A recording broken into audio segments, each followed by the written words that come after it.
Happy New Year and welcome to this week's episode, the first episode of 2022 of Crimepedia podcast. This week I am your host, I'm Cherry, and with me is the best, I was going to call you a sidekick then, but that's not fair, though the best partner in crime that a girl could ask for. It is the lovely Morgan. Oh, I'm lovely. Happy New Year. Happy New Year to you too. And Happy New Year to everybody that joined us on the 29th. Thank you for coming to our Christmas party that we had. It was much fun. I had such a good time. Yeah, it was a lot of fun. We ended up going 2 hours, I think. I know. We were only supposed to go in like an hour and a bit, and it ended up being a lot more fun. We had Bob Ruff versus Captain versus Alvin versus everybody. Poor Bethan. Poor Bethan, yeah, got ditched off to the side, bless her. I know. She's amazing, she was fun, so she's good. Yeah, it was really good to have everyone with us. It was a great laugh. Yeah, and if you haven't seen it, it's up on our YouTube channel, so you can just go to youtube.com/Crimepedia. Yes. And you can watch the replay. You watched it again. I watched it because obviously when you're taking part in it, there's things that you don't notice, and I watched it and I was laughing out loud, even though I knew what was coming up, because there are some comments that I missed, particularly Captain and Bob. Yeah. those two have got a very, very different relationship. Poor Bob's wife. He always gets it. Captain always does, yeah. He's always really mean to Bob about his gorgeous, because she is a stunning woman, and he's always really mean about Bob being able to get himself a lady that lovely. You can also check us out for more bonus content if you would like to on our Patreon channel. Just go and search Patreon, look for Crimepedia, and you'll find us. We are Crimepedia, not Crimeopedia. Crimepedia. Just and so we have a, do you want to call it a big event coming up here probably in about a month or so? Yeah, we have a really fun event. You've come up with an absolutely brilliant idea for an interactive. Yeah, it's very interactive. And it's crime related. And it's with a twist. So it's really good fun. You'll be able to take part in that if you're exclusively on our Patreon. So that will be really good fun. Yeah, we don't want to say too much, but this will put our Patreons basically in the driver's seat. Yes. Right? Yeah, definitely. Yeah, definitely. It's going to be really good fun. And I've got a funny feeling that once we do this once, we're probably going to do it again. I think so too. Okay. So this week's case. Now, you know, I love my old cases. I love the cold cases. It's something I'm really passionate about. This week is not a cold case, and it's not an old case either. Huh. So I thought I'd do something different for the first episode into 2022. I was looking through some cold cases, funnily enough, and this one just seemed to spring up, and I don't actually know where it came from, but it came up on my screen and I was like, I've not heard of this. And I looked through, and it's quite recent, 2006. And then once I started looking, it was like an hour later, and I'm still finding new things, thinking, what? This is crazy. So I thought I would give you a go listening to it, see what you think, and have your input on it, and see what we can find out. Excellent. Let's do it. Okay.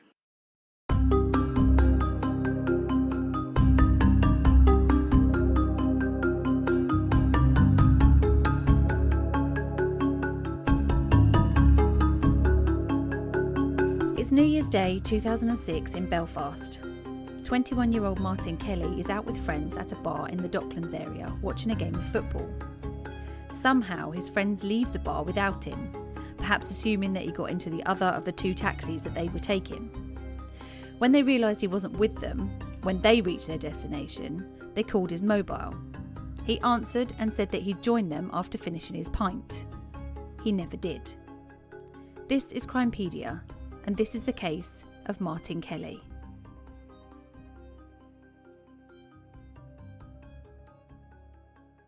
Okay, so Martin was the youngest of three children, and he was born to mum Karen and dad Raymond. Now, mum and dad at the time of his disappearance had split up, so they weren't together. Now, Martin lived at home with his mum and her partner, a man called Drew. Now, he had two older sisters, Suzanne, who lived in London at the time, and Fiona, who lived with her husband and family not far from the family home in Hollywood in Belfast. So at the time of his disappearance, Martin was 21 and he worked as an apprentice plumber, but he had recently bought a house in Bulgaria to do up. So he worked part-time as a barman, worked as the apprentice plumber, just to kind of build up money to be able to do up this house in Bulgaria. He had been in Africa volunteering and had plans to visit the Far East to help people that were affected by the tsunami. He's described by his friends and family as somebody who's really caring, someone who's lovable. I mean, obviously, you can see he's going off to Africa, he's going to other countries to try and help people, and the sort of guy that would do anything for anyone. When you see a picture of him, it's got one of those faces. He's got a smile that when he smiles, it lights up his whole face. So in the pictures you see Hmm. of him where he's not quite smiling, he's got what looks like quite a serious face. But when he smiles, his whole face just lights up. Um, Yeah. and in 2006, his family had had a Christmas together because it was the last in their current house, as they were moving to a bigger house so that Martin could have a bit more space and a bit more privacy. So moving out of the family home and into a house, I think it had like a loft conversion where he could have a bit more space and a bit more privacy, like, on his own. So he was working as a part-time barman in the local pub, which was a pub called the Priory Inn. Karen and Drew went along for a curry that night before going to meet him to see in the new year on New Year's Eve. The bar staff were allowed to stop working whilst the bells chimed and everybody could say Happy New Year, which is a normal thing that happens. We do the same here. He danced with his mum for a bit. He made her a massive cocktail, gave her a kiss at midnight, and then went on afterwards to some parties with friends and stayed over that night with a friend of his. So New Year's Day came along and a group of friends were going into a pub to watch football. Now, somehow in this pub, this is a pub called Pat's Bar. I think it's under like PJ Brennan. So I don't know if PJ Brennan's is like the chain and this is just Yeah. Pat's Bar. But somehow things got a bit confused because they were in drinking, and I think I've read somewhere it's all sort of hearsay of what actually happened at this point, but it seems that he went to the toilet and Okay. within this everybody kind of left, and assuming that he was in one taxi and the other group in the other taxi assumed that he was in the other taxi. So I think they've kind of got it a bit confused. They've not seen him get in the taxi and just assumed that he was in the other one. Yeah. So when they got to their destination, they called his mobile to see where he was because obviously he wasn't there. He answered and said he'd just finished his pint. He's just going to finish his pint and then he'd join them. So they weren't really very worried. It was fine. He obviously got left behind, however, finished his pint and then he would join them. But he never did. They never saw him again. Hmm. So his mum said that the next day when he didn't return, she contacted some of his friends and they said to her, well, no, we haven't seen him since yesterday. This is what happened. She thought, well, this isn't right. Something's not right. He would never have, one, not come home if he would missed all his friends. And two, he wouldn't have not contacted her to let her know, what was going on. Yeah. So she started to worry then. She rang the police. The police said because he was an adult, they had to wait 48 hours before they could do anything. So 48 hours obviously came and went, no sign of him whatsoever. And on the 5th of January, police visited Karen's home to search the property. So obviously for her, this must have been horrific. All of a sudden, the police have come to your door and then all these people in like boiler suits and stuff like that, crime scene investigators have just descended on the house to see whether there's any foul play going on, whether someone in the family has done something to her son. They were also looking for signs that he might have committed suicide because there was no sign of him.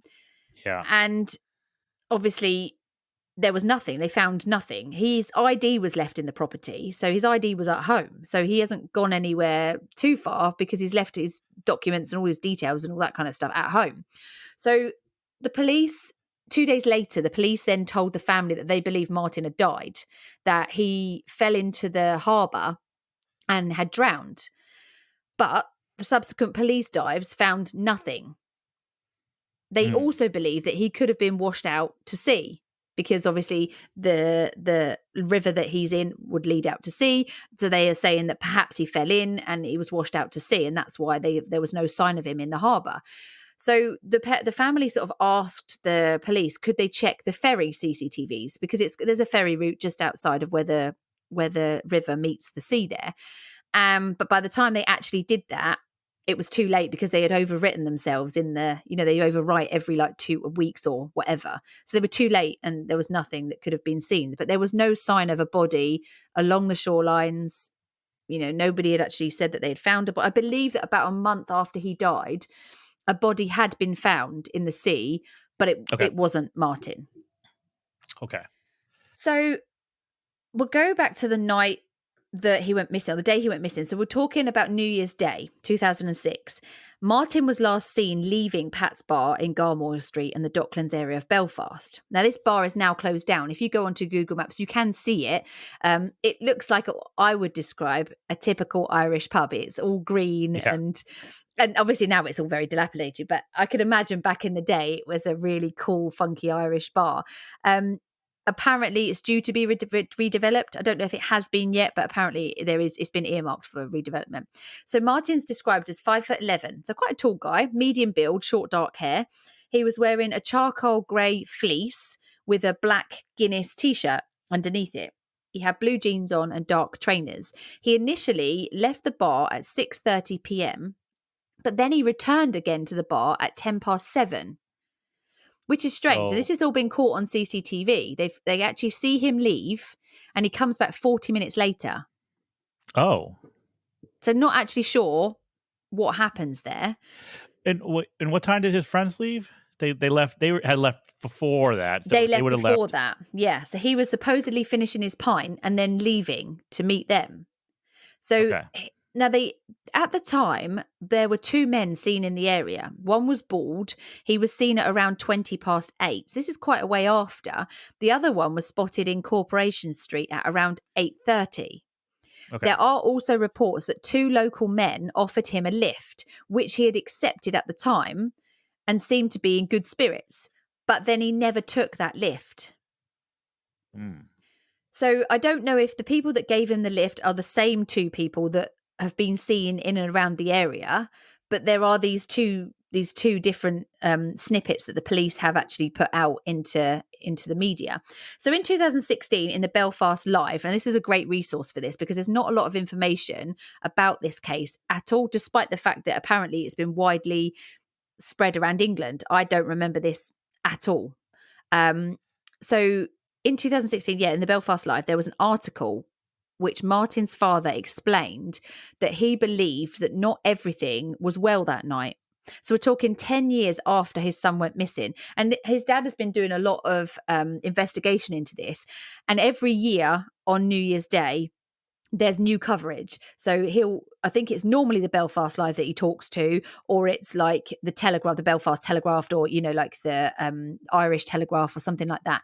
Usually every year his dad talks to the press to give them updates on what's happening. This time in the 2016 one, he says that he now knows that not all was right on the night he disappeared. He says Martin appeared to be very worried. He had worries about not seeing his girlfriend over Christmas. He had the house in Bulgaria that he needed to pay off. He was moving house, which he wasn't happy about. And these are all things that he was struggling to cope with, according to his dad. So he says, worse than any of that, I believe that he knew someone was after him and meant to do him great harm. He believes he was afraid to go home to Hollywood from Belfast that night. So he says that the timeline of the 2 hours before he vanished is full of questions. And this is what I struggled to find out, actually, what actually happened before he went missing. So your friend's leaving without you is a bit strange. Normally you're kind of like, okay, we're going on to the next pub. You ready? Yeah, I'm ready. Let's We're go. all here. Yeah. Let's go. So I thought that was a bit strange. Now, Raymond believes that Martin took possession of a friend's phone because his battery died on his phone. So a friend gave him his phone, but he didn't make any calls on that phone. Okay. Oh, so all right. So that's strange. I mean, also, I think it's strange. I would give my phone to somebody to use there and then, but I wouldn't give my phone to somebody and leave it with them. No. Yeah. Well, this seems to be what's happened. It seems that Martin refused to join his friends in a taxi ride from Pat's bar to Hollywood. He stayed back in Pat's bar on his own, and he accepted the lift to Hollywood from 2 local men. Okay, Apparently, so then he go on. let me just stop you. So this is starting to like not make any sense. It's like Exactly. we're starting to get two different stories. We're getting one Yes. story where he was mistakenly left Hmm. because miscommunication, right? Yeah. Yeah. Two taxis, two groups of friends. Oh, Yeah. Martin must be with that group. No, Mm. nope. Oh, the other group's like, oh, Martin must be with the other group. Okay, so we have that story, and now we have the story of Martin not wanting to go back home, Yeah. being worried about something home. Yeah. But in both these stories, I'm now hearing that he had accepted a ride back to Hmm. Hollywood Yeah. or Holywood, whatever it is, Hollywood. Yeah. from from two guys at the bar. Hmm. Okay, so if that part of the story is staying the same, Hmm. it doesn't seem to me like he would have been worried or hesitant to go back home. Exactly.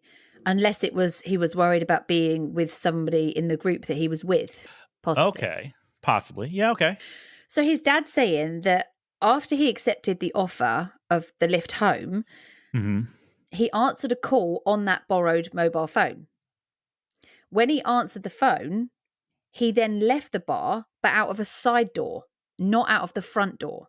So he left out of the side door of the bar onto the docks Okay, area. Now, this has been okay. confirmed by police that they believe that he didn't leave the front out the front of the bar.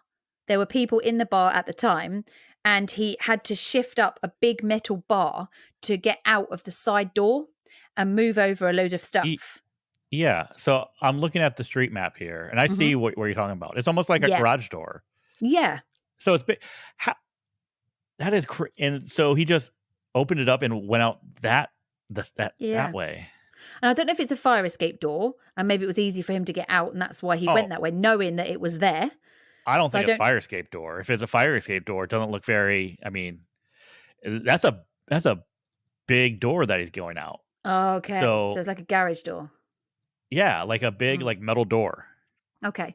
So his dad said, and the police have confirmed that that's the way they believe he got out of the pub. For some unknown reason, after he took this phone call, he seemed agitated and left Uh the huh. bar out of this side door. And other people have confirmed that, yeah, that was what happened.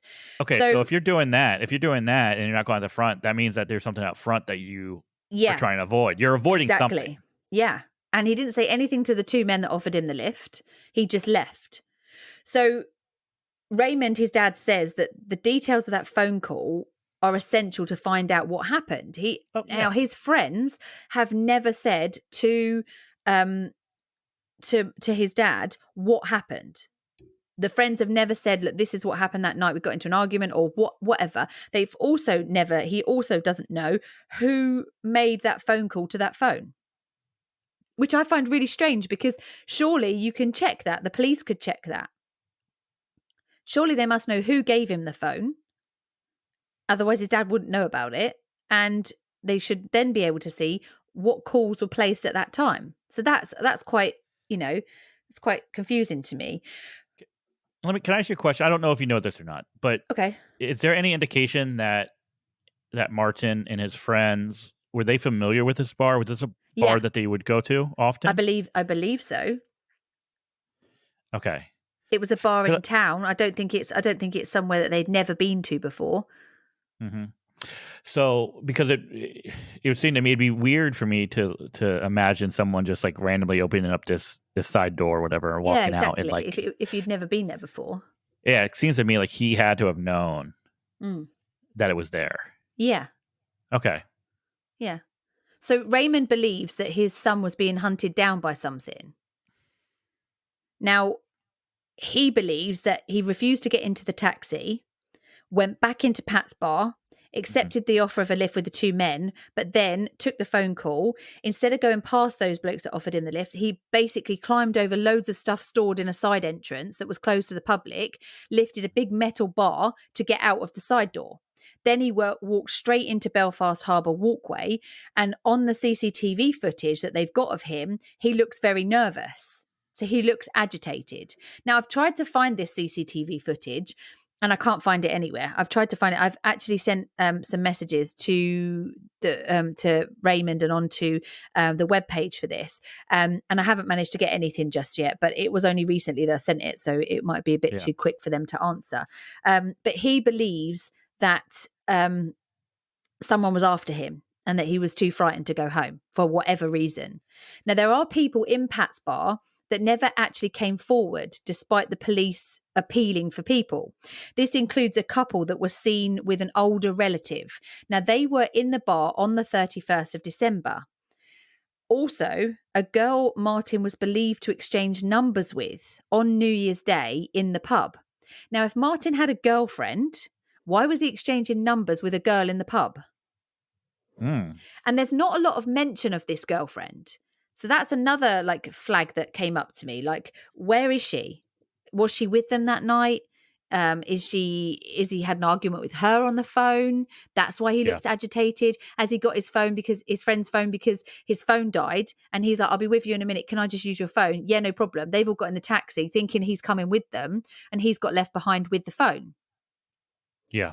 He's then taken a phone call from his girlfriend and they're arguing, but that wouldn't explain to me why he would go out the side door and not just straight out the front door.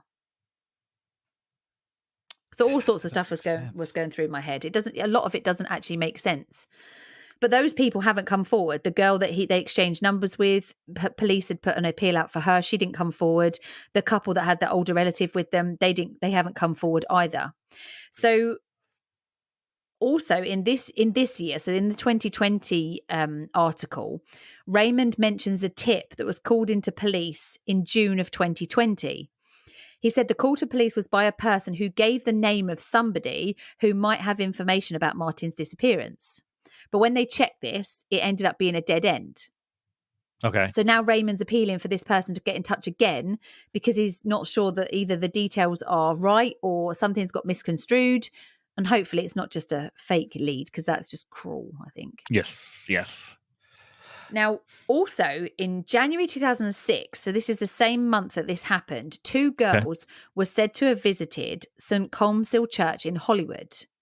Now, they were having a chat with a man in the church, and they told the man that they were there to pray for Martin Kelly, as they had overheard two men talking in the Priory pub saying that they were going to get him. And other reports I've read were those two men saying they were going to do him in. So it depends on where you read as to what the phraseology is. So these two girls in one of the reports I read said that they were praying for Martin because they overheard these two men saying that they were going to get him. In other ones I've heard, they are saying they were going to do him in. So whichever one, it doesn't sound good. Police had appealed for these girls to come forward. Martin's family have appealed for these girls to come forward. And details of these women's statements were sent to the CID officers who interviewed the man that they spoke to in the church. And then the police have later confirmed last year that they believe the details of these claims to be accurate. So they believe that the girls were in the church. They did say what they did because this guy had come forward to say, yes, they did. They did visit the church and this is what they said. And Raymond now believes that he knows who the women are, but he doesn't want to track them down first because he wants them to come to him because he doesn't want them to be scared of speaking to him. This is so strange. I know. And then, wait, where was this at? Where did they overhear this? In Hollywood, in St. Colmcille Church. I think that's how you say it. So this is back in his hometown. Oh, no. His hometown. But where did they overhear this? Oh, in the Priory pub. They're saying that they overheard them say that on New Year's Day in the Priory pub, which is the pub that he was in first before they went off to. That's what the pub that he worked in, the Priory Inn. Okay, so he worked at Priory Inn. So he was working New Year's Day. Yeah, he was working New Year's Eve. Yeah. They overheard someone say, "We're going to do him in," which is such a Irish thing to say. Yeah. And then he goes missing. So they hear he's gone missing, and then they're like, "Oh my God." After hearing that, he's now missing. So they go and pray for him at the church and mention to the guy in the church that's what they were there for. Yes, you would think that these two two girls who heard this, they would be Mm, able to. They might not have known the person who it was, but you think they would no. be at least able to kind of Mm. point, like, give a description of the people. Yeah, well, at least you would think they'd come forward, wouldn't you, to help? But they might be frightened. It could be that it's somebody well known to them that they don't want to, Yeah. they don't want to dob in. So, and I'm guessing this Pyrie place is probably mostly locals. But Yeah, were these yeah. were these two girls from the area? Do we know? I don't know, but we don't really know a lot about these girls. And obviously, Martin's not currently being treated as a murder victim. There's no suspicious circumstances around his disappearance. There's no blood. There's no, there's nothing really concrete. And the police aren't treating it as a murder. They're treating it as a disappearance. Just okay. Mm, Why do we hear this so much? This is I when know. it comes to young men Mm, in their early 20s who go missing after drinking. I understand. More than likely, a lot of times it's a case of these, them just being drunk and being succumbing yeah. to the elements or Yeah. finding themselves in a dumb situation.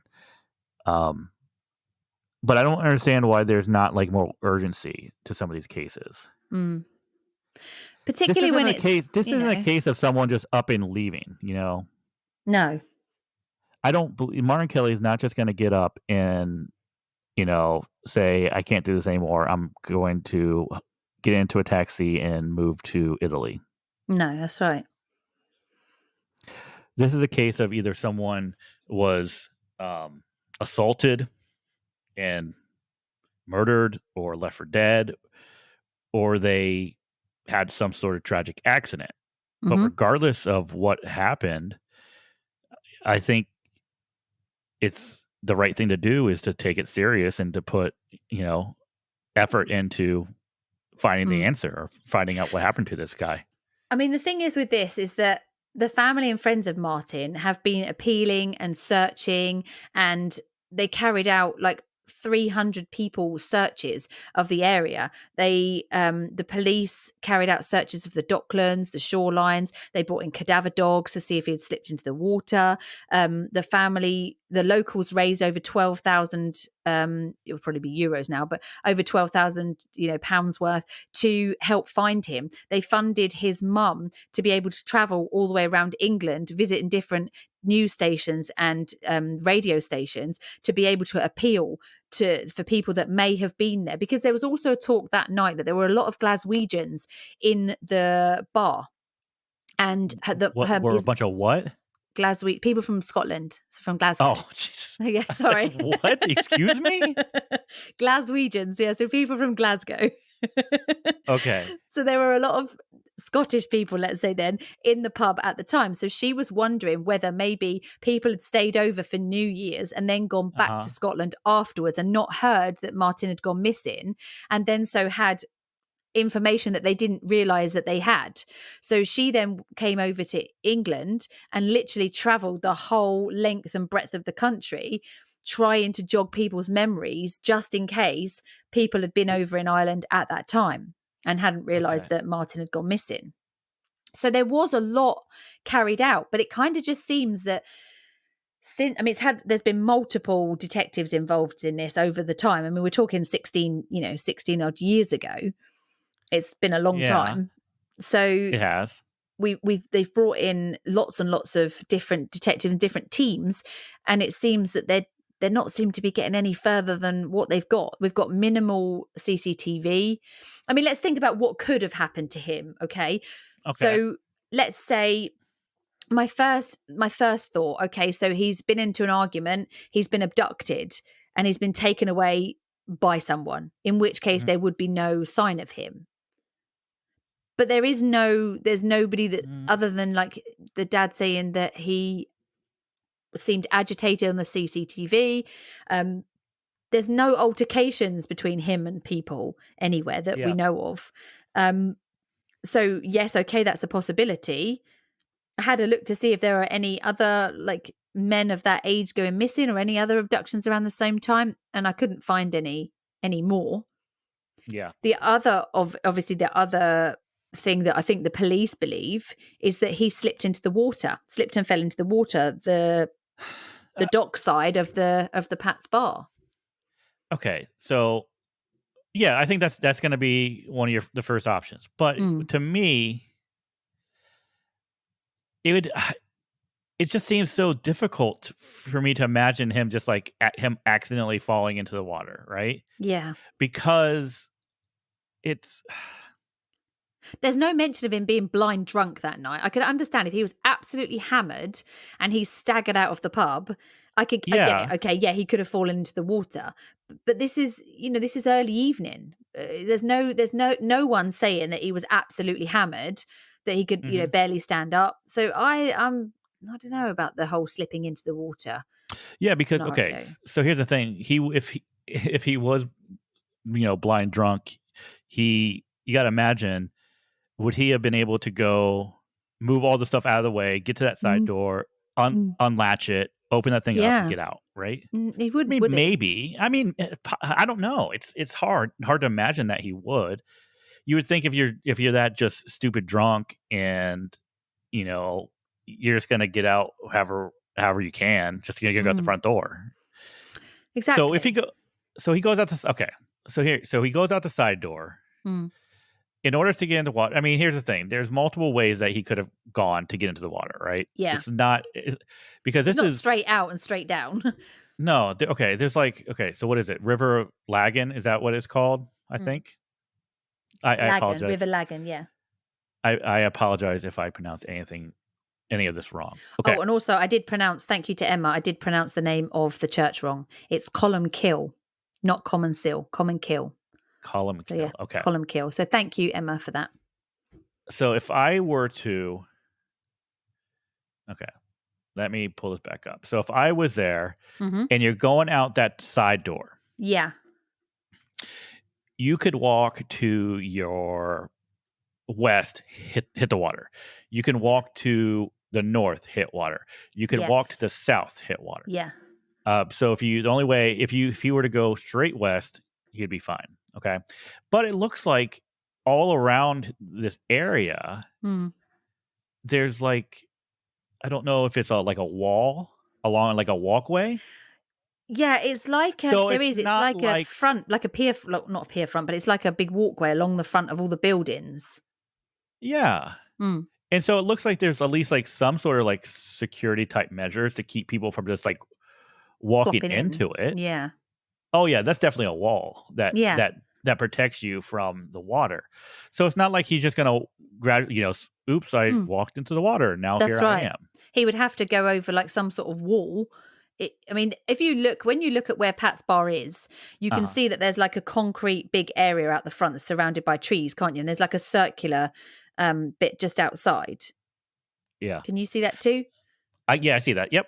Yeah, so then But just there, there's like a dock area. You can see where the docks that they're talking about, and then the docks. Then you can see the gates where they open up the gates when the tides go up and down, and you can see the gates where they yeah, open I them see up and that. down. So I mean, he would have had if he fell in that part, he would have had to gone in there. The gates would have had to have been opened, and then he would have had to have gone They, out into but the major river. they would have found him there though Exactly. So because of how it's set yeah. up. So Because the it's not like only he's way, floating out no. into the harbor or whatever. No. But if you look at the river, I mean, by the time it gets to the sea, that's a fair ways down. I mean, if you go up, like if you go north Yeah. into the Hmm. docks where the actual docks are, I mean, that's a big area of water before it gets out into the sea. So, I mean, he would have had to have gone if he had, fallen and bumped his head and then gone from Pat's Bar and gone straight up, sort of like I don't know, a little bit northeast, say, straight into the pump house where the docks are. That's a long, long way to not be seen, unless he Hmm. was under the water all that way. But I can't see a body not coming to the surface at all until it gets to the sea. Okay. So let's put it this way. This is just my thinking. Okay. So I'm Okay. trying to work this out in my head. If Yeah. he is going out that side door because he was worried about someone being out front, right? Yeah. Yeah. So he's going to go out that door and he's going to turn to his right rather than to his Yes. left. So he's not Yeah. going back out in front of it, right? That's So right. that eliminates that dock to the north, right? The dock to Yes. the north, we can eliminate. Okay. Hmm. we can. I think we can safely eliminate the docks or whatever to the south where it's kind of where the locks Yes. are. Yep, definitely. Because Because I think he would if be he would have went found. in there, he would have been found. Hmm. Which means if he did, he would have had to cross that little. I don't know if that's a parking lot or what that is. Yeah. He would have had to walk down the street. He would have had to go over that wall and fallen into the river. Which, if Yes. he did that, from what I can tell, he would have been in some serious trouble because it's Yeah. not. I'm looking here, and I don't see like. I mean, I guess I see some like ladders here and there, Yeah. but if he would have went in where there's like no ladder around, and if he's Mm. drunk, he probably didn't know what he's doing, so he's probably thrashing around in the water. Is that a possibility? That is a possibility. Yes. Yeah. Now, the river, I don't know, like if you're not familiar with the River Lagan like we aren't, it's a major river in Northern Ireland which runs 53.5 miles from the Slieve Croob Mountain in County Down right down to Belfast, and it's in an inlet of the Irish Sea. Now, the Lagan is actually like much of the border between County Antrim and County Down, which is in the east of Ulster. I checked to see what this river is like, and if it was safe to swim in the river. And the answer was an absolute resounding no, because it said that the river at points can be very, very deep. Now, also, at this time of year, the water would have been freezing cold, and so much so that being in the water, even for a short time, would numb your limbs. So Yeah. you would lose control of your limbs very quickly if you did get into the water. It also said that there were hidden currents and a lot of debris under the water that could drag people under. And even if you were a really strong swimmer, you could quickly get into difficulty swimming in this river. So it's not advisable as a swimming area. So it is possible in January that he fell into the river and his limbs were numbed completely and he lost control and he had unfortunately drowned. But I still don't think I'd have to look into, we'd have to look into how far bodies can travel, because it's a possibility, but it's a long way to not be It seen by is, yeah. anyone. And it's not remote. We're not talking about a remote stretch of water where you've got very few passing traffic. We're talking about a busy dockland. We're talking about Yeah. boats in and out all the time. So I find that really, really a strange. I think they would have found him. And they carried out so many searches in the river and shoreline searches. I find it strange that the police wouldn't have found anything if that had happened to him. Yeah, like nothing. No wallet, No, no nothing. exactly nothing. And the other thing is, like I said to you, you mentioned earlier, did he leave of his own accord? Well, I don't think so, because he left his ID at home. No possessions were taken. No money was taken from his bank accounts. There's no Mhm. activity on his bank accounts. The place in Bulgaria, nothing happened with that. So there doesn't seem to be any suggestion that he's just gone, right, I've had enough. I'm going to start a new life over somewhere else. Mhm. Doesn't, but then, whilst he was packing up his house, would people have noticed things going missing from his room and stuff? Maybe not. Mhm. I'm not sure. Uh okay. So this area, I'm just trying to figure out like what type of areas, because when you said that there are visitors from Scotland, like Mm. originally looking at this area, I'm looking at it, I'm like, why would anyone? Well, I mean, this doesn't seem like an area that someone's going to visit, right? Yeah, It yeah. looks like there's some recent builds around, like some condos and stuff. I mean, I don't see anything that definitely like yells out to me, hotel. But because this is like a port and a harbor, there's Yeah. probably cruise ships. Yeah. Yeah, all Okay. sorts of, that's right. Yeah, of course. This is so strange to me.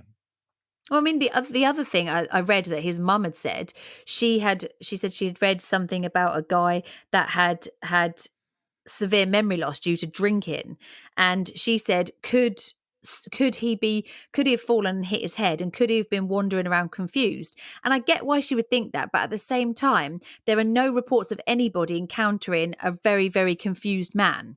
And if you've got somebody who's got a head injury that's seemingly very confused, surely you would remember that. If you were on a night out and you saw somebody who you thought was really, really drunk, maybe, you think, oh, yeah, we saw that guy stumbling around. We saw him in a Guinness t shirt. I think Yeah. somebody would remember that.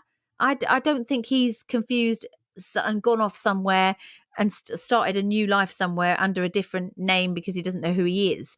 I think that's a mum way of thinking, a hopeful way of thinking about it. Yeah. I don't think that there's going to be. I think most people would have encountered I mean, he's not dressed like a vagrant. He's dressed like a normal young man going out with his friends. So if you did encounter a guy like that, even the next day, who seems to be strangely like confused, I think somebody would have called that in. Yeah. Um. Okay, so I'm reading a little bit. I don't know if I'm reading ahead or anything, but I'm Mm, okay. So I'm looking at this, reading this. This is from Raymond. Raymond said, CCTV. Let's see. Da, da, da. After leaving the bar out the side door, yeah, CCTV later picked up his son. In about 7:30, he was seen leaving the side entrance of Pat Bar at yeah, the Clarinet Dock Extras. Okay, we talked about that's that. right. The Yeah, camera picked him up there, and then the Interlink camera yeah. picked him up heading towards the walkway towards the other side of the Odyssey. Okay. Okay, And I so think it this is looks like towards the Prudential Building Society. I think he's walking towards, and that's where the link picks him up. Because I think they've now got a memorial bench or a plaque on the bench, the last place he was seen on CCTV. So I think that was there on the link. That was the last point he was seen, and he's heading towards the Prudential Insurance Company and the other side of the Odyssey, I believe. okay, so Odyssey is across the river. That's the arena that's across the river. Yeah. So he's heading So towards that.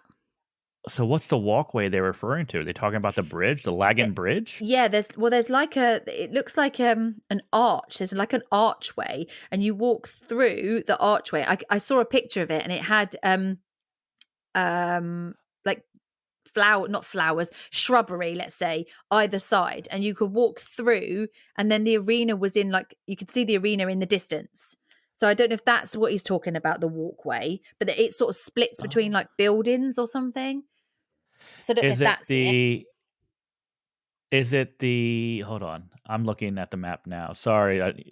Sorry to everyone listening. I'm doing map right now and I love me some map. I did. Is it I did send you a message before we did this episode to say to you that you're going to be very excited because there's map in this episode, and you were really excited when I said that. is it this okay, I think I see what you're talking about. I just Yeah, want to make sure because it looks like there's I don't know if it's the same thing or not. I see this like is there a walkway that's is it the walkway that's like goes above the like the looks like a dam? Is yeah. I that what we're think that. talking Yeah, about? I think that's what we're talking about. And there's a walkway that goes over. I think we're talking about the same thing. Now I really wish that we had some sort of idea of where this camera that picked him up walking was Mm, located. Because when you say he was um, walking towards the or heading towards the walkway towards the other side of the Odyssey, mm. I mean that's a long walk between where he was and where this walkway over to the Odyssey would have been. I think he's just walking towards it. I think they're just trying to find land. But by the sounds of things, they're just trying to find landmarks to say which direction he was walking in. I don't think it's necessarily he was walking to the Odyssey. I think he was just walking in that direction. It kind of just gives you an idea of where it looks like he was headed. And But then why here's would he be going that way? yeah, and Why? here's the thing was Mm, is he casually walking? Is he in a mm. hurry to get out of there? Like Exactly. Yeah. what was his state at that point? Mm, And this is what's strange too, because so we have at least one CCTV camera outside hmm. that catches him walking, Yeah. which appears to be towards like the southwest or something like Mm, that. All right, hmm. but then there's no other cameras that picked him up. I would imagine in a place like Belfast, there's CCTV cameras everywhere. Well, yeah, and we're only talking 2006. We're not talking it was like 1986. So there must have been other places that picked him up, surely. I mean, there must have, these places here, you've got a lot of buildings that are commercial buildings. So you're not Mhm. telling me that there's no commercial buildings there with any CCTV out there. You've also got boats moored up there. So, I mean, we're right by the marina, right by Belfast Harbour Mhm. Marina there. So surely there would be people that have got CCTV on buildings and stuff. But that seems to be the last place he was seen. There is a big bridge that goes over just after the Marriott Hotel there, the Belfast Marriott Hotel. It's the Okay. M3, and it goes straight over the river, and that comes down very close to where the Odyssey is. I don't think it was that walkway that they're talking about. I think it was a smaller walkway that he's talking about. The area that I said was like a patio. It's Mhm. basically like a huge recreational area. It's a huge Yeah. paved area where there's like it looks like there used to be like some sort of bandstand or something.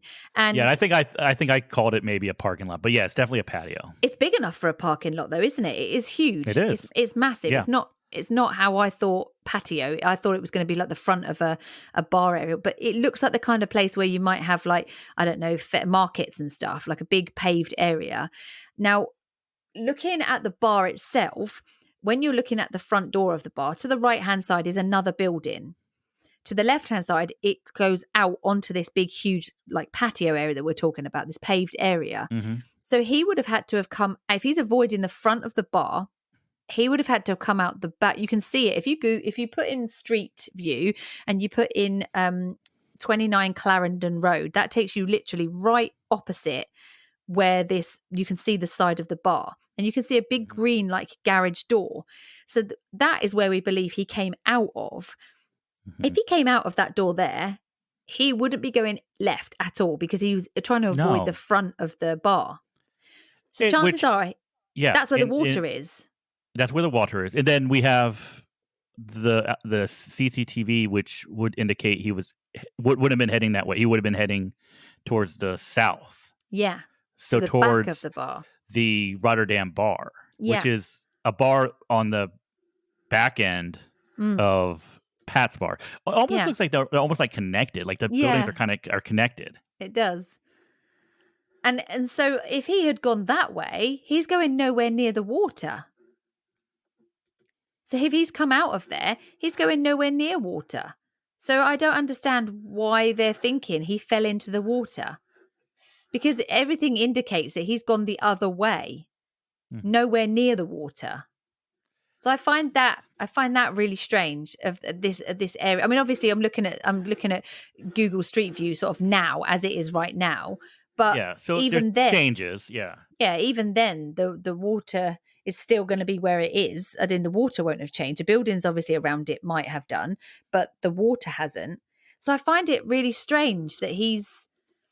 I mean, I've just been looking on the computer if he came out and if he came out and Okay. went right like we So think. the Rotterdam bar looks like it, at least as of this picture, there's a camera on the outside. So Yeah, yeah, I'm assuming that they would have checked the Rotterdam bar security, and yeah. there was Of no course. indication that he went into there. Yeah. This is what's strange too. It's still early, right? So we're Mm, talking like what, 8 o'clock on yeah. a I mean, it'd be on New Year's dark. Day? It would be dark, It obviously, would because be we're dark. talking about we're talking about January, so it would be dark, yeah. But I don't know. I find it really strange looking at the area and looking around it. I find it weird how he would have got to the water. So yeah, I just find that a really strange Here's this scenario. other thing too. If you okay, let's say he accidentally got um got separated from his friends, right? Mm. So let's say that the whole taxi thing was an accident Yeah, where yeah, he just missed it. yeah. Um, so two things. He has his friend's phone. So if it was an accident, he could have called them easily. Mm, mm-hmm. If he did have his friend's phone. Yeah. Um, So the he's other got a thing is, working phone with battery, like you say. Yeah. yeah. So the other thing is if let's say that he wanted to get out of there. Mm. So he gets out. He's not going to be walking home. It's too far to be walking. Yeah. So No. and he has a phone, so he could call for a taxi if he really wanted Or one. call his parents, his mum, you know? Anything. Mm. But instead, all we know is he leaves and he starts walking. So I've just looked. If you leave the bar the way we've said, if you leave the bar out of that side door and you walk across that paved area that we're talking about, and you're in Clarendon Road, there's a big building. I don't know if that was there at the time, but there is a big building there. And just around it at this point is lots of gates and stuff. It looks like a private parking area that you would probably have to park in if you were in those buildings. But if you look between those two buildings, which is, I would say, a 2-minute walk from the bar area to where I'm looking right now, the water is right in front of you. And there doesn't seem to be any wall as such to get over to go into the water. Oh, So looking at this, so if you come into Clarendon Road, yes, okay, come down towards where you can see there's lots of come into Clarendon Road, and if you look at the far end of Clarendon Road, you can see lots of like truck backs, like the lot trailers for the big lorries. Like to the north? Yeah, so just before there, so if you've got I'm just trying to work out how to explain it to you. If you've got I see what you're talking about, yeah. There's in the picture, there's a man just closing a gate. That might help you, like a security guy closing a gate. And there's a white car next to it with a guy getting into it on Google Maps at the moment. Okay. If you look in between those two buildings, you can see the water. And it seems that the only thing stopping anybody from going in the water is like railings, just normal slatted railings. Oh, I see that. Yeah. So he, in realistic terms, from walking from Pat's bar to that water would be less than 5 minutes. It would. But here's the thing. Look at that building. There's got to be CCTV. How many? I'm sitting here. I count 1, 2, 3, 4. Yeah. 5. So if he went that way, these are all huge buildings. If they were here in 2006, he would have been seen on CCTV. Sure, there would be CCTV of him, surely. And here's the thing. Okay, let's say he does walk that way. He gets to the railing. That would indicate that he was probably really drunk, and heavily intoxicated, and he did something stupid, leaned over too far, fell in, or was just like, I'm going in the river. I'm gonna climb. Yeah. But there's nothing that indicates that he was that inebriated where he would do something like that. Yeah. There's no report that he was really, really drunk like that. So, see, this is what's tough about this one, right? So, going around and looking at all these buildings, I don't know which buildings were there in 2006. Of course, were not. Yeah. But like looking here, like let's say that if any of these buildings between Pat's bar and the river were up and functional, there are CCTV cameras everywhere. Yeah. Everywhere. And I'm assuming that there's CCTV, if it's on the Clarendon Road side, I'm assuming there's CCTV cameras on the opposite side, the river side. If there was, they should have been able to, get, the footage and check and see that no one went in the water on that night. That's right. But the other thing that I was thinking is, obviously we're talking about taxis as well. There were taxis there. So surely there are people around. We're not talking about a really remote area. I mean, it's strange to me that no one saw anything. I mean, the other question that the dad had said that he was unhappy, he was agitated, but he wasn't all night. There's no reports from his friends of him being agitated whilst they were there. There's no reports of him being agitated until he took this call on the phone. So could this be that he wasn't in danger? Could it be that the friend whose phone he had was in danger or something, and he's worried? And, oh, yeah. But surely then he would just try and phone one of his other friends. Because if someone is... How is someone going to know that he has his friend's phone? Exactly. They're not like, oh, I'm going to call Martin on Jimmy's phone and I'm going to threaten him. Yeah. So the only way they would know it, the only way that they would possibly know it would be as if someone had friends. They were one of the friends, yeah. So let's look at that. It seems to be he's okay up until the point he takes this phone call. That's what seems to be the general consensus, is that he's all right until he takes this phone call. He takes this phone call from whoever. Now, only his friends know that he's got this friend's phone. So only his friends know that he's with that. So whoever phoned him on that phone, either he phoned first or they already knew that he had the friend's phone. It Yeah. seems that this phone call seems to be quite pivotal in this. And then the fact that you've got these two girls that have said that they overheard two men talking, that doesn't mean to say that they were two random men that weren't known to him. That could have been two of his friends. They could have Hmm. overheard two of his friends talking in the bar that said that they were going Yeah. to get him. You don't know. I mean, that's Yeah. the other thing. Who are these friends? Who are these friends that he was with? Hmm. Are they lifelong friends? Are they friends he's just met? Are they work colleagues?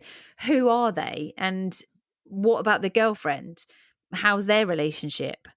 There's Yeah. not a lot of mention of this. So that's another thing I think is not really talked about very much in this case, which is quite And, interesting. and here's the thing: when did the friends figure out all of a sudden, like, oh wait, Martin's not with us. Mm, Let's try to find him. Maybe that's what it was. Maybe the phone call was one of his friends. I mean, I would imagine this is what I think. I think the phone call, if Martin had his friend's phone, if there was a phone call made and Martin answered, my guess is that phone call was from one of the friends going, Martin, where are you? yeah. That makes the most sense to me. But listen to what you've just said. And that is very interesting because the friend said that when they got to their destination, they called Martin's mobile. He answered and said, I will be with you when I finish this pint. How could Wait, they have phoned Martin's mobile if Martin had already run out of battery and was borrowing a friend's phone? Whose phone did he borrow? Because I'm that so suggests, confused. exactly, that suggests that Martin's phone was still working Hmm. when they left. So if he didn't borrow one of his friend's phone that had already left, whose phone did he borrow? Because the friends say So they phoned Martin's mobile and Martin answered and said, I'll be with you when I finish my pint. But his dad is saying Martin's phone lost battery and he borrowed a phone from a friend, took a phone call on this phone, and then panicked and tried to get out of the bar. So you whose know phone what? did he borrow? I mean, look, I feel for Raymond. I don't know how much of what he's telling us I can like take for absolute Yeah. truth, Yeah. you know, because he's hearing this at least secondhand Mm. handed. You know, Mm. he might be hearing this from friends. I don't know Mm. if he's getting this from police, but he has this secondhand knowledge that he is giving to us, and Mm. I think that might be muddying up the waters a little bit. Yeah. I would like to hear from the friends. I would too. What did the friends have to say about all this? So Yeah. what was their destination after Pat's bar Mm. that they were supposed to be doing? Right? Yeah. Who was there? Who got Is it there? yeah? Is it possible that Martin was like, okay, yeah, I'm gonna meet you there, and so he Mm. decided, oh, I'm just gonna walk there. So now we have a general idea of where he was heading Mm. and where he was going. Because right now we don't have anything. We don't know Well, if we he know was that heading home. he accepted a lift back to Hollywood. So we know he was going towards Hollywood. He accepted this lift from these two guys back to his hometown. So he was going back to Hollywood. We know that. But that's all we know. Well, where he was going when he accepted Mm. the ride back, he was going to go back Mm. to Hollywood. But we don't know if the next destination that his friends were going was back in Hollywood. Yeah. So let's say that the friends were like, okay, well, we're going to this other pub, that's, On the you know, way. a 15-minute walk or 20-minute walk or whatever. But Mm. they decided to just hop in a taxi to go Mm. there. And so now we know, okay, well, maybe Martin was actually going to go and meet up with them. Mm. And that's the way he is heading. So now we have Yeah. a better idea of where he's heading.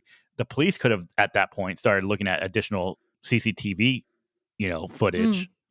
Because to me, it makes no sense that in a city like Belfast that they catch him only once on CCTV Yeah, and then me he too. completely Yeah. disappears. Yeah, me too. It's strange. That's strange to me. And I that's hate it. these And cases. I do too. But the thing is like he's never been seen since. So he's not turned up anywhere. He's never been seen since that last CCTV caught him walking. I think he ended up in the water. That's what you think? I absolutely think he ended up in the water. My only thing is I don't know if he accidentally put himself in the water. You know what I mean? Yeah. I don't know if something else happened, like he had been mugged and tossed. And if tossed he into the water, got jumped and tossed in the water, if he was pushed, or if he had a accident and he accidentally just fell in. Just fell. I know it happens. I know it happens where guys drink. Mostly guys. I don't want to say all guys. There might be some women out there that have drank too much and fallen in water, but it happens way too often, right? Mm-hmm. I mean, I can talk about. How many cases can we name right now where someone that was in their early 20s got drunk and ended up in water, right? Yeah. I can think of Joey LaBoot here in Columbus that happened to. Once again, the question is did he put himself in the water by himself or did he get helped in? Yeah. I don't know. How long do we know how long he had been drinking at Pat's? Any general idea? I think as far as I can remember, it was like early afternoon, so like 3 p.m. ish. So he'd only been in town for like 3 hours. 3 or 4 hours. If they were watching a football match. Oh, okay. So yeah, early afternoon. And then that's that. Huh. What okay. What do you think? What's your thought? The thing that bothers me about this is the fact that he went out of the side door. That's the thing that bothers me. The fact that he didn't want to go out the front of the pub. That's what this is the thing. I mean, yes, he could have fallen into the water. He had to go out of his way to get out that side door. There was a reason he had to pull all that furniture away from that door and lift up a heavy bar to get out of the door. Why? Why did he not leave the front out the front? There was a reason he didn't. And did no one stop him and like ask him what he was doing? Like doesn't seem so. And it's not the biggest. Mate, what are you doing it's here? Not the biggest bar, is it? It's not a huge bar. So I mean, I don't know what the internal layout was, but surely you'd notice if somebody was heaving up a big metal door. Oh, you're going to hear it at least, right? So that to me is very confusing, and that's what bothers me about this is that he tried to leave the pub not straight like a normal person would just leave. There's a reason why he went around the back. So there's something has spooked him, and that's what bothers me about what spooked him. That is so strange, though. And that's the thing that makes me think that this isn't an accident. Because who knew he was there? Who would have known that he was there? Yeah, and that's what I think is the thing that I can't get out of my mind with this one. I know that there's no suspicious circumstances. I know that we've got no body, but I just find it strange that before he left the pub, he left really strangely. And this whole, he's got no mobile signals, he's borrowed someone's phone. That doesn't make much sense to me either. So that I would also like to be explained before I could make any sort of decision as to what happens. But it always keeps bringing me back to that, him leaving out of the side door. Why? That's not normal. Something's not quite right there. So I have a suspicion. That's not right. I have a suspicion there is some kind of foul play in this. But yeah, what would be the reason behind it? Like what would cause someone to be attacked, murdered, thrown into the river? I mean, whatever. Could it be that they weren't trying to actually murder him? Could it be that he had an altercation with somebody? It just so happens he ended up in the river, and they've just gone and not bothered calling anyone. That's just because they don't want to get in trouble. They're like, shit, they didn't mean that for that to happen. It happened. And they're like, we got to get out of here. Get out of here. That's right. And that's what I'm wondering. Is there some sort of altercation he's had with somebody? There's a reason he was agitated. There's a reason. People have said in the pub at that point that he was agitated and climbed out the back of the side gate or side door or whatever. So we know that happened. There's a lot of strangeness with this. A lot of strangeness. There really is. With it. Because, going back to after the friends leave, he had left the bar for, how long was it? You 40 said 45 minutes. 40 minutes. And then where was he in that 40 minutes? Exactly. He returned. He had 2 drinks. And we know this for fact because we see it on the CCTV. The police have said they see him leave. He then returns 40 minutes later. Where did he go? Who did he talk to in that 40 minutes? Yeah, What exactly. happened? Why did he go back to Pat's bar? Could it be that then his phone ran out of battery? He went back to Pat's bar to see if he could borrow someone's phone, borrowed someone's phone there, got a phone call back on that phone, and that's when, the shit's hit the fan. But what reason could it be? As a family member of somebody like this, you definitely want to know what the hell's going on. Yes. Yeah. You want to know more from the friends because there's a lot of unanswered questions in this. Those girls that, were praying for him because they heard two men were going to do him in. It's a strange thing to just make up. Why would they just make that up? But here's the thing, too. Why would you go to a church to pray and not go to the police? I'm not sure because I'm not religious. So I'm not sure that how something like that would affect somebody who is deeply religious. I mean, we're talking about Northern Ireland, so it's a very religious country. I'm not sure. Go to the police. If you hear something, go to the police. But sometimes if you're frightened, if it's somebody a bit notorious and you don't want to put your name to their name, maybe that's why. Here's the thing, too, with this case. Like, if there was something going on between Martin and some friends or something, friends have disagreements sometimes. Friends aren't always friends sometimes. Sometimes they get irritated at each other. Sometimes they do fight, right? But if there was something going on, why don't they just come forward and kind of explain some of this weird behavior that we see before his disappearance? Is there anything that which could explain why he would have went out the side door? Is there anything that you can say that would explain where he went for 40 minutes? Because it's not like this isn't his neighborhood. It's not like he went over to his buddy's house down the street for 40 minutes and went back to the bar. That's right. I mean, he had to have had some sort of destination which required him to leave. Probably did he get in a taxi and go somewhere and come back? And why did he come back? If everyone's gone, all his friends is gone, why is he going back to Pat? Why did he go back to that bar? Exactly. I'd be interested to see if any of our Irish listeners know anything about this area. I don't know if we've got any listeners in Belfast, but it would be very interesting to see somebody local who maybe was in their 20s. I mean, I looked on Reddit and I looked at some conversations that people were having on Reddit about this.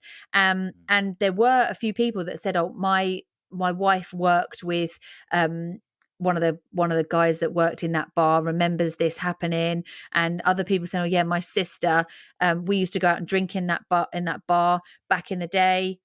And so that's interesting. You know what? And I'll say it again. It's a really weird place to be drinking. If I'm looking at this place, it's not like it's not like it's a very. It's not like it's in the middle of like nightlife-y, is it? And town. No, it's not. There's two little bars there, and they're like really small little bars. And so it's like if you're gonna go there, it's like why you choose there to watch a soccer match or football match? Yeah, it's strange, isn't it? It is strange. This is a strange case. Nevertheless, I think he ended up in the water. Okay. One way or the other, he ended up in the water. Okay. That makes the most sense to me. I think logically that's the most, but I want to know why. I want to know how, because I think something happened. I don't think this is a simple case of a guy's had too much drink, walking home, slips and falls in the water. Whoops a daisy. No, I don't think it's as simple as that. No. I don't think at all. No. But let us know what you think. Let us know. Have a look at this. Have a look at the Google Maps. Have a look at, and I'll put up some still shots of the area and of Pat's bar and stuff when we put everything up on our socials. So just have a look and see what you think. Like, are we thinking logically around that? Would you think he had gone that way? I've also put like a picture up of the side of it because it's really weird. It's a huge great door for somebody to just pull up on their own randomly. It is. Pub that you don't normally go in, say like your local. So let us know what you think. Probably Instagram's probably the best bet. You'll get the quickest answer from us both on there. And yeah, just let us know what you think. Thank you very much. That's this week's case. Thank you very much. I really enjoyed that one. It's frustrating, but I enjoyed it. I know. I started the year off well, haven't I? Frustrating case for you. I appreciate that. Yeah. All right. Well, let's line the mood up, and how about we do a little dumb criminal? Yes. First dumb criminal of 2022. Hey, dum head, you's a real jackass. Thank you, Captain. Captain? All right, so this one is a really, really good one. And I told Okay. you you're going to like this before we started. Okay. Yeah, you did. It's a little different from, it is a little different from what we normally do. Okay. It is a crazy, crazy case, all right? Okay. So this story starts with a body being found in a driveway, okay? Okay. So Andrew Carter Thornton II had been a paratrooper, a police officer, and a lawyer before turning to drug smuggling, Oh my moving God. loads of cocaine into the United States from Colombia in a Cessna 404. What's a Now Cessna this 404? it's an airplane. Oh, okay. So like twin engine airplane, small Oh, okay. airplane. Yep. Small one. Yep. Now this all ended on September 11th, 1985, when police discovered Thornton's dead body in a driveway in Knoxville, Tennessee. Okay. Yeah. He was heavily armed, wearing a bulletproof vest, and carrying $1,000 in cash and about 77 pounds of cocaine, later valued at around $14 million. Oh my God. Now, this was in a duffel bag that had been strapped around his waist. Now, he had apparently died when his parachute failed to open No. after he jumped from his plane. I was just Which thinking, did he jump out of his plane? He did, which authorities later discovered about 60 miles away and identified using a key found on Thornton's body. Now, Thornton had directed the aircraft towards the Atlantic Ocean and set it to autopilot before making his ill-fated jump. All right? In a housing estate, like where there's houses. Yeah. I don't know. Whatever. Now, this isn't where the story ends, right? Okay. Because Thornton, as it turns out, was not the only casualty of his final smuggling run. In November 1985, so 2 months later, excuse me, a hunter discovered a dead 175-pound black bear in the Chattahoochee National Forest. Okay. Nearby was a duffel bag that had originally contained roughly 75 pounds of cocaine. Now, the unfortunate animal had apparently gotten into the blow and overdosed. Oh no. Now, so the authorities later deduced that where the black bear had been found wasn't directly in the Cessna's flight path. So this was, of course, Oh Mr. no. Thornton's cocaine. Yeah. Now, the hunter who found the black bear did not inform authorities of discovery, and it would actually take 3 weeks before a game and fishing agent learned of the bear and had informed the Georgia Bureau of Investigations. Mm. When authorities finally discovered the bear's body on December 20th, all 40 bags of cocaine were opened and empty. So he ingested 40 bags of cocaine. Oh my The chief God. medical examiner at the Georgia State Crime Lab had told that the bear's stomach had literally been packed to the brim with cocaine, though he estimated the bear had absorbed only 3 to 4 grams of the substance into its bloodstream at the time of his death. Now, there's not a whole lot of scientific information out in regards to how much cocaine A bear bear can can take. ingest. Yeah. But a fatal dose for a human being at the same size would be about 7.5 grams. Now, some law enforcement officers questioned whether the bear, later dubbed Pablo Escobar or Oh simply Cocaine no. Bear, had really destroyed or consumed Pablo 75 pounds of cocaine, or if someone had taken it. Yeah. So It's more likely. So the bear definitely had taken some cocaine and had unfortunately passed away after overdose. Now, if you're ever in Lexington, Kentucky, you can actually go and see the bear. So Cocaine Bear had been What? taxidermied after his death. No. Okay, so after his taxidermied, it was originally gifted to the Chattahoochee River Natural Recreation Area. Yeah. However, it ended up being moved to storage to protect it from wildfires at some point. Right. And then it's disappeared. Now later it would show up in a pawn shop where it was discovered by country singer Waylon Jennings, who bought it. Okay. Now, like I was saying, if you ever find yourself in Lexington, Kentucky, the Cocaine Bear is on display at Kentucky for Kentucky's Fun Mall. So you can go and actually visit Cocaine Bear or Pablo Escobar. But this still doesn't explain to me, why was he parachuting over houses? No, no idea. With all that I have cocaine and all that no idea. money, why did he jump Yeah. out there? Why didn't he I jump don't out? know if the plane was having some sort of electrical issues and he thought it was going to go down, but it doesn't explain him putting it onto That's autopilot right. Yeah. and That's and weird. jumping. Yeah. Or I don't know, maybe he was This could be well, a because whole at the new time case. it could be. It'd be really interesting. It Now at the would. time you got to imagine too, like, so the DEA was like all over this type of stuff. So maybe the DEA had its own plane following him and he was like, fuck this, I'm going to get out of here. So he puts the plane on autopilot to continue flying east while he jumps out and hopefully he Over. can get away. Yeah. So weird. Yeah. That's crazy. So that is I don't know if that's a dumb criminal, you dumb know. criminal. I think that's Well, a really interesting criminal. it is. It is. Well, it could be a dumb criminal depending on what his reasoning for jumping in trying to parachute over a residential area was. Yeah, definitely.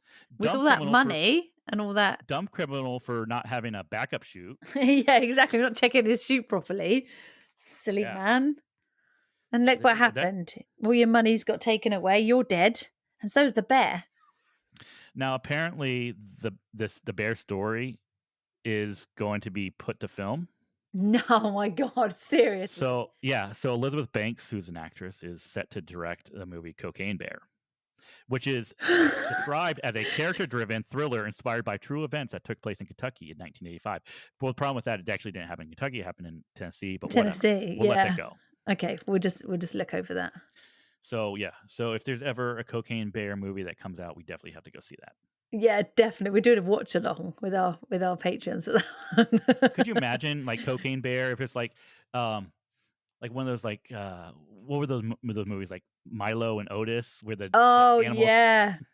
Could you imagine it's like Cocaine Bear he like Yogi on cocaine for a very short period of time. Cocaine Bear had to have been like high. the epitome of apex predator, right? You do not want to fuck with a bear high on cocaine. No, definitely not. No. Good God, can you imagine? What a bear on its own is bad enough, but a bear high on cocaine is even worse.